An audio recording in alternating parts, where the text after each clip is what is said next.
This afterlife experience story begins with a girl named Cutney, who is shown driving her younger sister to school in a car. Cutney is in a great hurry because she also had to go to her job. Suddenly, Cutney receives a call. As she picks up the phone and starts talking, her attention gets diverted, and because of this, the car meets with an accident and falls off a bridge. The accident is very severe. Cutney survives, but her younger sister dies. Cutney is devastated after the accident because she starts blaming herself. She thinks that if she had been more careful, the accident might never have happened, and her sister could have been saved. This goes on for a few days, but eventually, Cutney returns to her job.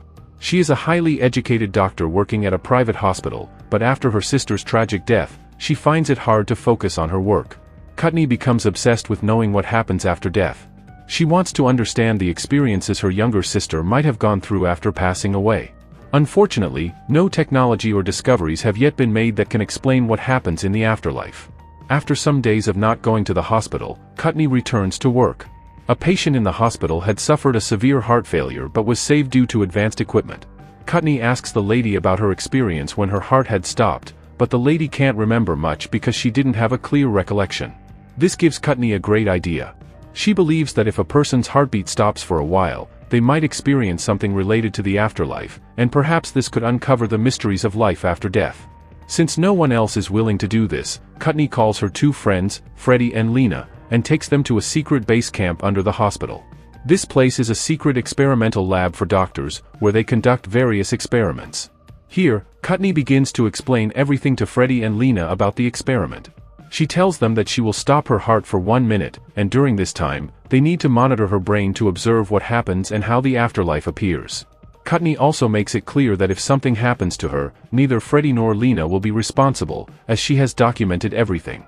Freddie becomes excited about the experiment, while Lena, who is Cutney's best friend, feels extremely concerned about the danger involved.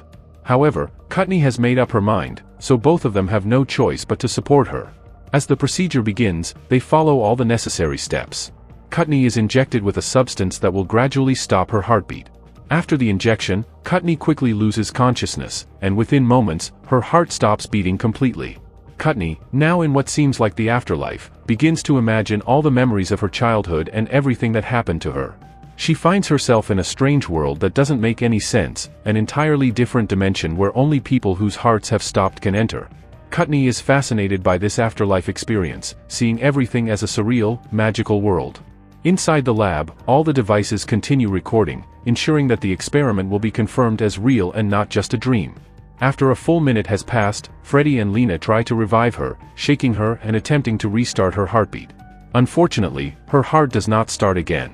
Freddie and Lena become extremely anxious, realizing that if they can't revive Cutney, she may die from the experiment.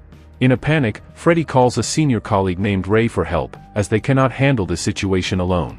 Ray arrives quickly at the secret base camp, and after several failed attempts to revive Cutney, he uses a pipe to directly pump her heart.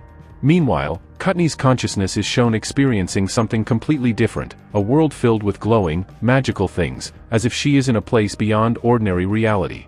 Cutney felt incredibly at peace in this world, and she longed to stay there forever. However, suddenly, everything around her began to go blank. After a short while, she opened her eyes in the real world because Ray and his entire team had managed to restart her heart internally using the pipe. This meant she had narrowly escaped death. Freddie, Lena, and Ray were all relieved and happy to see Cutney alive. They then moved to the monitors and laptops where the data of her brain activity was stored. They began analyzing even the smallest changes in her brain during her afterlife experience. They were shocked to discover that her brain had undergone something entirely different. Part of it had blacked out, something that had never been seen in any other cases before. Cutney, on the other hand, was thrilled because she had finally experienced the afterlife, and now there was data to prove it, which she could use as evidence. Ray, Freddie, and Lena conducted a deep investigation to understand what changes had occurred in Cutney's brain. After thorough examination, they discovered a part of her brain that was responsible for her thoughts and emotions had shown improvement. It seemed like her brain cells had been enhanced, almost as if someone had performed surgery and inserted advanced cells. As a result of this incident, Cutney's awareness had increased significantly. Cutney shared her experience, explaining that in just 1 second, she had seen her entire life flash before her eyes. She recalled her childhood with her family and how she grew up. All of these memories were part of her experience. Her friends and family initially thought it was just a normal experiment, and that Cutney had not been harmed. But there was more to it. Cutney now began seeing the normal world through an entirely different perspective. She had developed new abilities as a result of the afterlife experience. Physically and mentally, Cutney had become much stronger, and this change did not go unnoticed by her friends. The next day, when their seniors were giving a lecture, Cutney answered all of their questions correctly, demonstrating her enhanced abilities. Cutney's new intelligence and abilities astonished her friends. She asked questions that even the professors couldn't answer, leaving everyone in awe. Not only had her mental abilities improved, but her physical abilities had also drastically changed. Cutney, who had never exercised before, was now running several miles effortlessly. Freddie and Lena observed these changes closely, and they too became interested in gaining the same kind of intelligence and abilities as Cutney. They decided to conduct the same experiment on themselves, hoping it would enhance their own abilities. The experiment started with Freddie. He underwent the same procedure, and his heartbeat was stopped. During this time, Freddie began recalling his past life experiences. He became fixated on a specific moment when he was with his ex-girlfriend. They had once promised to marry each other, but when Freddie went through tough times, his ex-girlfriend left him. This betrayal caused Freddie a great deal of pain, and he became consumed by the memory. After a few minutes, Freddie underwent the full experiment, and soon, it was Lena's turn. When Lena's heartbeat was stopped, she began experiencing visions. One of the visions took her back to her college days, where she had always been jealous of a girl in her class who was far more intelligent than her. In her jealousy, Lena had uploaded the girl's private photos on the internet, causing the girl to face severe humiliation. The girl left school and never returned. Lena had lived with this guilt ever since. Their other friend, Marlo, also agreed to undergo the experiment. She specifically wanted to relive a memory from years ago when a friend who was an army soldier came into her life. However, due to Marlo's bad judgment, the soldier was given the wrong medicine, and many soldiers tragically lost their lives. Marlo had never been able to reveal the truth about this incident. In the end, all four friends underwent the experiment, each one confronting their own past and the mistakes they had made. The friends hoped that, like Cutney, they would become much wiser after the experiment. However, Ray, the one helping them, refused to undergo the experiment himself.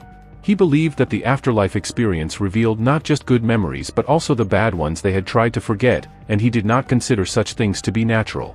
Therefore, he chose not to try it on himself. While the group was conducting their experiments, security guards began arriving at the lab, so the friends decided to leave quickly. They traveled to a large party to unwind, celebrating the success of their experiment. However, Cutney soon started seeing the shadow of her sister, who had died in the car accident. Cutney was confused, as she couldn't understand why she was seeing these visions. She decided to follow the shadow, which led her to a parking lot. There, she saw her sister in a car, drowning in water. Cutney was terrified and didn't know whom to talk to about these strange visions. Meanwhile, Freddie was at a boathouse experiencing a strange event. As he ventured inside, he heard the sound of a child crying. This led to a revelation about Freddie's past. His ex-girlfriend hadn't left him. He had abandoned her because she had become pregnant, and he didn't want the child. As Freddie moved forward, he saw a bucket with something moving inside. When he removed the blanket, there was nothing there. Suddenly, Freddie saw the shadow of his ex-girlfriend, who appeared to attack him. Just in time, Cutney called him, saving him from the terrifying encounter.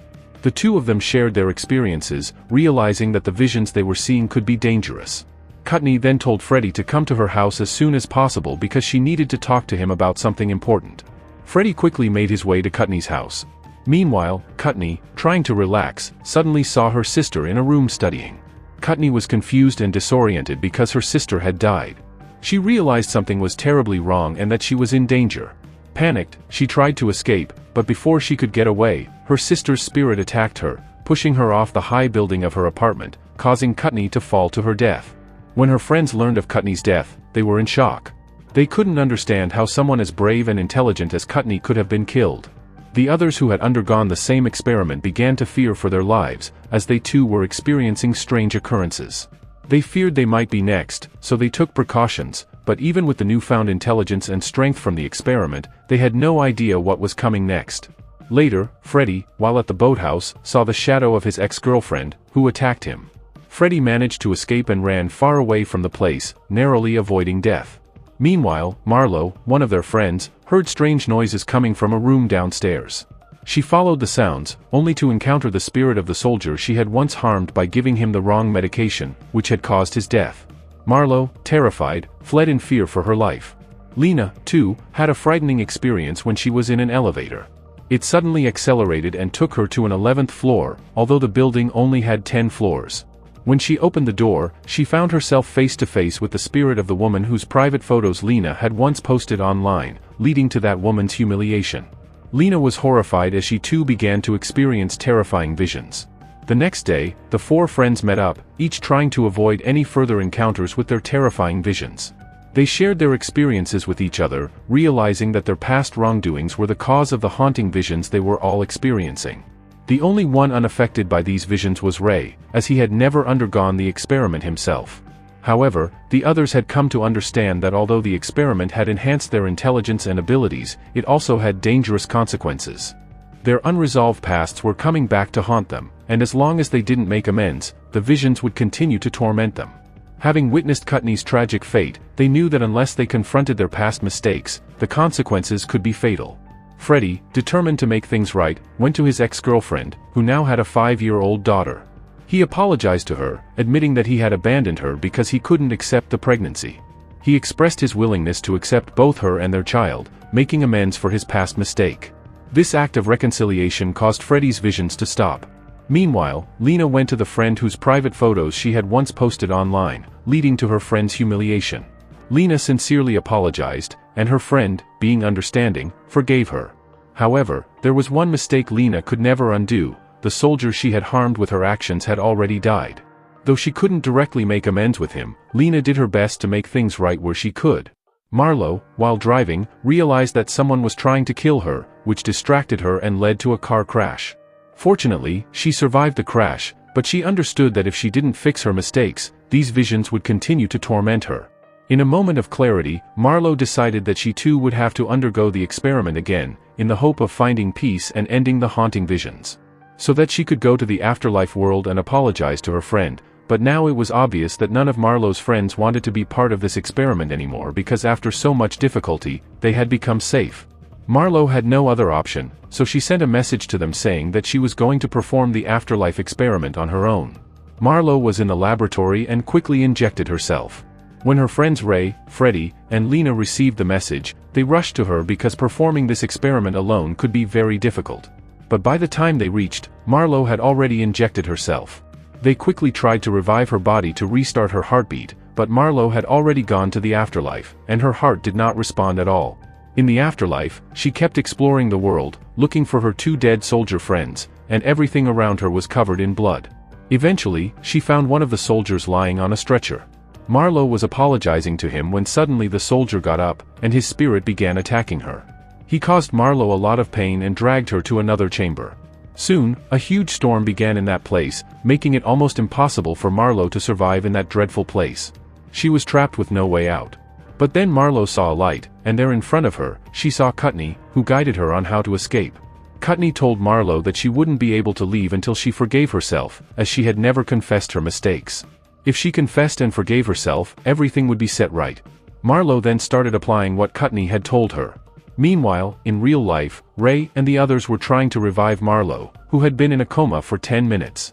They were all feeling desperate when Marlo didn't wake up. But then Ray injected her heart directly, and suddenly, her heartbeat restarted. Marlo was quickly revived, otherwise, she would have disappeared forever. Now, after coming back to life, Marlo knew exactly what she had to do. She went to a professor, who had taught them all, and told him that several years ago, due to her mistake, a soldier had been killed.